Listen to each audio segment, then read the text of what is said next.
Pandemi COVID-19 ini telah memulangkan kurang lebih 162.000 PMI.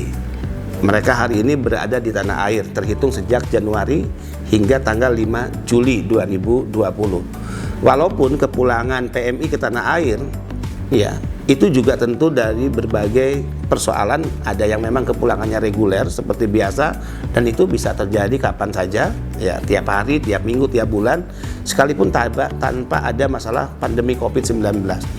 Tapi karena persoalan-persoalan lain di luar itu, apakah karena masalah hubungan ketenaga kerjaan, apakah karena masalah konsuler atau hukum, apakah karena masalah sosial, ya, yang dialami oleh PMI, terlebih di masa pandemi COVID karena negara penempatan memberlakukan kebijakan lockdown sehingga terjadi pemutusan hubungan kerja secara sepihak, ya. Tapi koordinasi kita dengan kementerian lembaga termasuk Kemlu melalui perwakilan dan juga KBRI, KJRI, kemudian juga imigrasi, ya, kemudian juga Kementerian Tenaga Kerja selama ini berlangsung baik, dan kita sudah menanganinya melalui kerja-kerja kolaboratif dan koordinatif yang alhamdulillah, ya, tidak menimbulkan masalah yang sangat serius. Nah, mereka yang kembali ke tanah air tentu kita sudah bekerja sama dengan kementerian lembaga bagaimana skema jaring pengaman sosial yang selama ini menjadi kebijakan pemerintah itu juga berlaku untuk para pekerja migran Indonesia.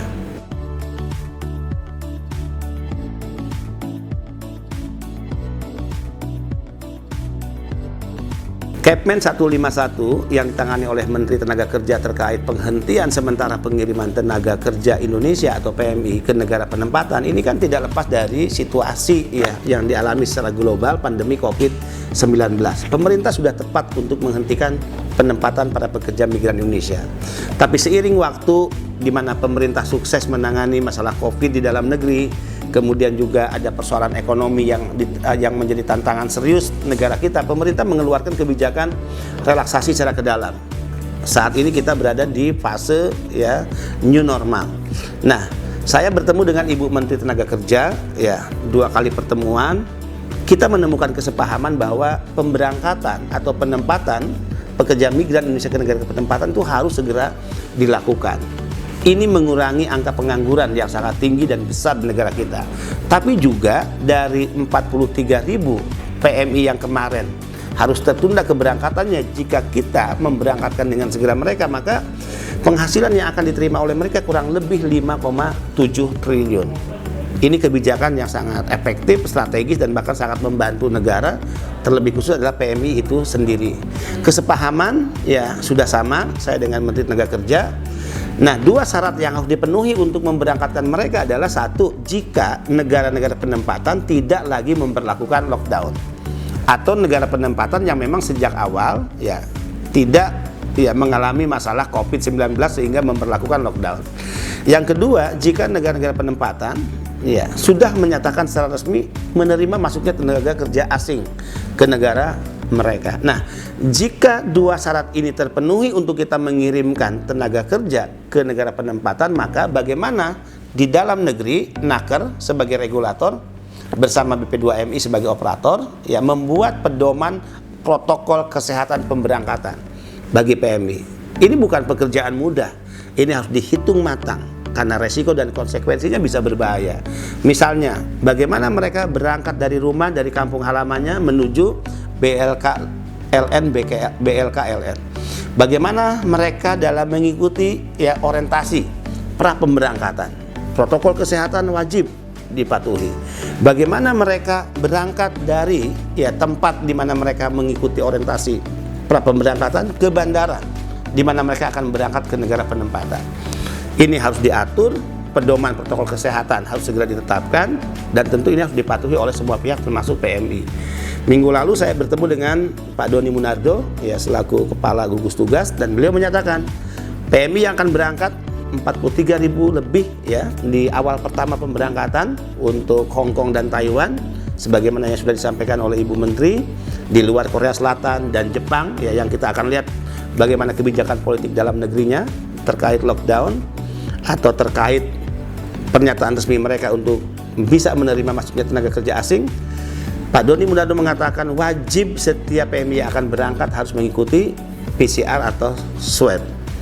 Nah, yang belum selesai pada tingkat pembicaraan lainnya adalah apakah anggaran atau biaya untuk swab dan PCR ini dibebankan kepada PMI, dibebankan kepada perusahaan, dibebankan pada Naker atau BP2MI, ataukah yang itu menjadi tanggungan dari tim gugus tugas.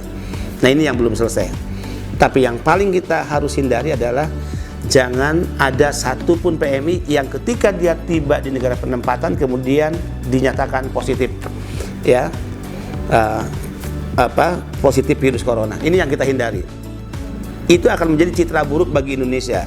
Kalau mereka berpikirnya hal yang biasa, normal, bahwa ini masalah kesehatan, masih mendingan. Tapi kalau mereka berpikir bahwa sengaja Indonesia melalui PMI, ya, menularkan virus corona ke negara penempatan, ini akan mengganggu hubungan bilateral negara dengan negara. Pemberangkatan sudah disetujui oleh Ibu Menteri dan mungkin Kepmennya akan segera dikeluarkan, diawali dengan mencabut Kepmen 151, yaitu negara penempatan dengan tujuan Hong Kong dan Taiwan. Nah, bagaimana cara memberangkatkan? Pedoman protokol kesehatan yang belum final, ya, dibuat oleh Kemenaker yang dibantu juga oleh BP2MI dan gugus tugas nasional. Mudah-mudahan, tentu tidak dalam waktu yang lama, ya.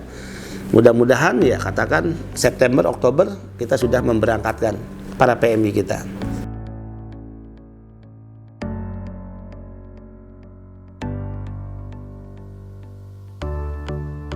Ya, problem negara kita dalam menangani PMI adalah problem ketidaktersediaan big single data yang memastikan berapa sih sesungguhnya jumlah PMI kita. Bisa dibayangkan jika ditanya ke BP2MI berapa jumlah PMI, kita bisa menjawab 3,7 juta. Jika ditanya ke Naker pasti jawabannya 5 juta. Jika ditanya ke Kemlu pasti jawabannya 4,2 juta. Bagaimana kita bisa disebut bernegara? Bagaimana PMI yang perintah undang-undang harus dilindungi, sementara banyak PMI yang tidak terdata dalam sistem yang dimiliki oleh kementerian dan lembaga? Terlebih jika kita ingin mengaminkan data yang dimiliki oleh World Bank yang mengatakan bahwa jumlah PMI sebanyak 9 juta. Kalau BP2MI menyatakan 3,7 juta, World Bank 9 juta, berarti ada 5.300.000, ya, PMI yang tidak terdetek dalam sistem kita. Artinya mereka di luar kontrol perlindungan negara. Karena siapa yang akan dilindungi? Toh nama dan alamat PMI yang 5,3 juta tadi tidak terdetek dan tidak ada dalam data dan sistem kita. Nah, sehingga ini problem serius.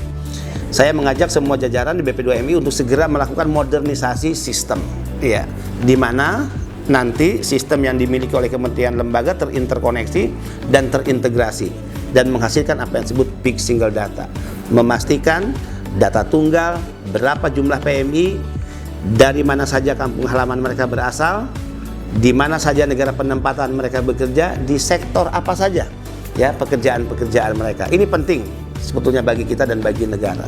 Kalau kita tidak bisa meyakini dan tidak memiliki data yang pasti tentang PMI, maka problemnya adalah siapa yang bisa kita lindungi. Padahal undang-undang memandatori bahwa negara harus hadir memberikan perlindungan dari ujung rambut sampai ujung kaki kepada PMI. Kalau kita ingin melindungi dengan pasti, maka kita harus memiliki data yang pasti tentang PMI.